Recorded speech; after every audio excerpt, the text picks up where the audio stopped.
Let's talk some economics 101, in particular, real wages versus nominal wages. Now, I realize that sometimes people hear economics, their eyes roll back in their heads, but just give me a chance here because this is good practical information. This is not information that, is not really ever going to be used in the real world. The exact opposite, actually. This is the sort of information that it's just good to have because it has very many, practical real world applications, namely, just so you can be an educated citizen. No matter what country you're in, it's one of those things where it's going to help you be able to think for yourself and not depend on others to think for you because, as we're going to see here, there's a little bit of puppet strings, being pulled here in terms of what's being told. But when you just understand these basic economic 101 principles, you can kind of see through that stuff. Or who knows, maybe you're just watching this because you're in a class right now and you got to figure out what these things are. So I'm going to try to approach this in a more real life practical point of view in the sense of, and I should note, this is not political. My point here is not to make any sort of political statement. It's just to differentiate from a textbook, which is going to pick, kind of just some sort of random numbers.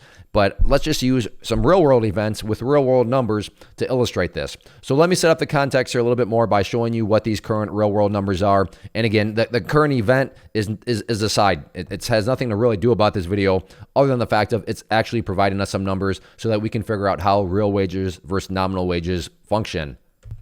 So here we have a headline, or not a headline, excuse me, but an article. But the key number and the key dynamic here to point out here, it comes right here.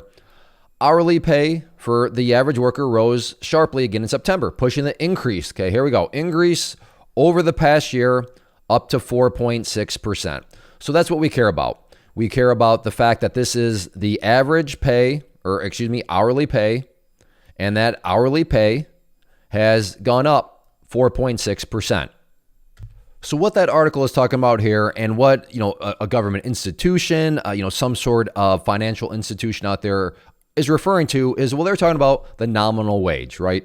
The hourly rate has gone up 4.6%. So instead of making X amount per hour, people are now making Y amount, and that percentage increases at 4.6%, which on the surface, that seems good, right? It seems like, hey, that's great. People are making more money. People's per hour rate has gone up. That's good. People are making more money. They are getting more per hour. But that's not quite the case. Now, you're not irrational. It's logical to think that, hey, wages went up. People are making more money.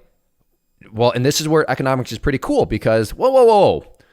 What kind of wage? Yeah, I get it. The nominal wage went up, but there's a very, very important question. And this, from a practical point of view, is what you need to, if you're out there negotiating a salary, negotiating some sort of hourly raise, you need to be asking yourself, you better be asking yourself this question. What is the rate of inflation? You need to understand this. If you want to make educated decisions, if you want to make decisions that get you, further ahead in life. So like I said, we're out of the textbook now. I understand. I get it. Half this, more than half, a lot of the stuff, you're like, am I ever going to need this in the real world? In this situation, yes, you actually were, and I'm showing it to you right now. Understanding that when somebody is offering you a wage at a job, or in the news headlines you're reading about, hey, wages increased, hey, we're going to pay you this amount. They're talking about nominal wages, but now you are armed with knowledge, and knowledge is power. I know that's cliche, but here's why it's powerful, because you know what you need to ask. Well, what's the rate of inflation? And here's why that is so important. So referring back to that article, just quick recap, there we have the nominal wage, right? 4.6%. But let's scroll down a little bit more and you'll see, and props to this article, they gave both numbers, which is important. But you can see down here, now the next thing that we care about, the prices Americans pay for goods and services have jumped 5.3%. So right here, then you see the inflation, right? So inflation is 5.3%. Now, do they call it? No, they call it, the prices for goods and services have jumped 5.3%. But in other words, that is to sound technical, the inflation rate, 5.3%. So you now know to ask that question. That question has been answered and it comes out to be 5.3%. So now let's move into real wages. Now, maybe the best news here is that if you can use a calculator, or if you're really good at doing mental math and subtraction, this is a very straightforward calculation to actually do. And all you're going to do is take that nominal rate and subtract out inflation to find the real wage. Some people call it the adjusted wage, and this is the adjustment. The adjustment is doing this basic subtraction right here. Again, you're taking the nominal wage and you're subtracting the inflation rate. That's it. Very, very straightforward. So again, real wages and adjusted wages, same thing. The adjustment just being the subtraction. But let's just quickly do this calculation. Again, we're using some real world numbers right now.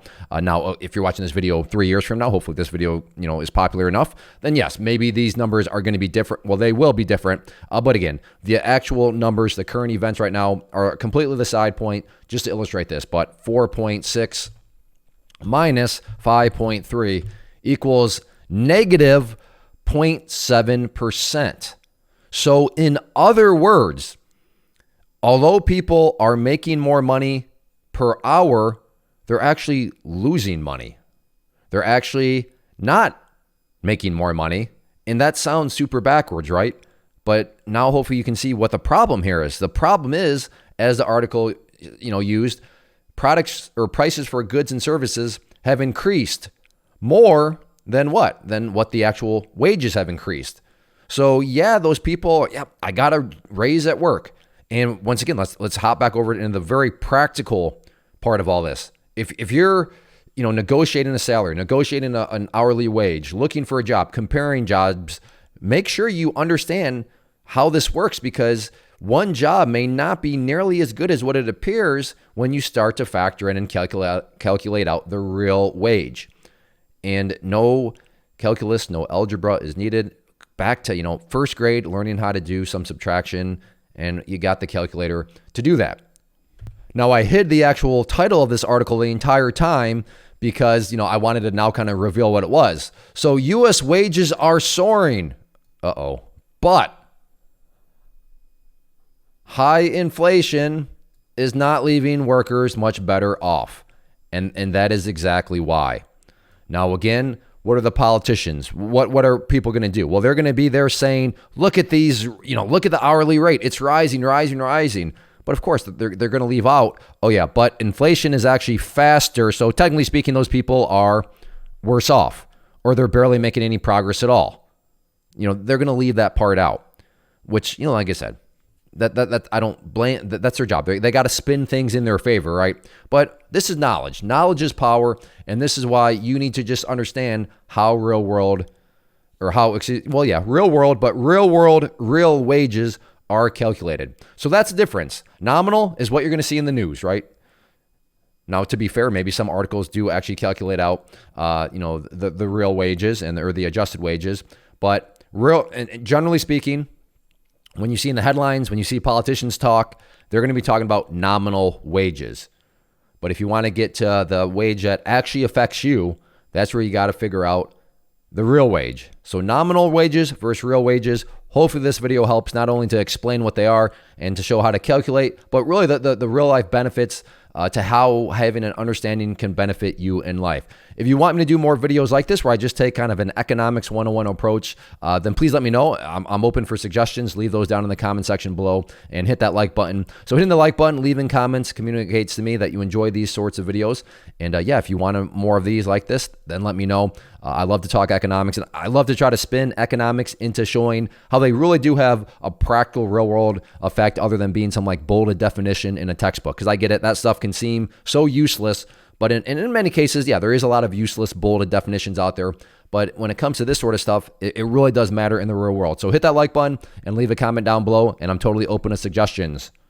First off, thanks so much for watching the entire video. Real quick, before you go, I want to invite you to a live webinar, web class, training, workshop, online event, whatever you want to call it, but it will be me live revealing to you what I've discovered that has allowed me to transform myself from being an employee to being my own boss, including how I had only one losing day out of 73 days in total. I'm going to cover 3 keys that have helped me unlock profitable consistency within the markets. The first key is super weird, but in a productive type of way. The second key is super awesome because it quite literally is wired into our DNA as humans, making it very easy to use. But in a cruel way, this becomes a pitfall for many traders. I'll explain it all though, including how to avoid the pitfall that it creates for some. And yeah, the third key, when you hear it, sounds way too good to be true, but it's not, and I'll show you how it all works. Then at the end, I open it up for a question and answer session that is, again, totally live. Even if you can't make the live session, please still sign up as it will be recorded, and you can go back and watch the replay that I will send you. Click the image on the screen or click the link down in the description box so you can get the date and time and claim your spot, which I should note is limited due to the fact that this truly is a live event. If you have any questions, let me know. If not, I'll be seeing you soon.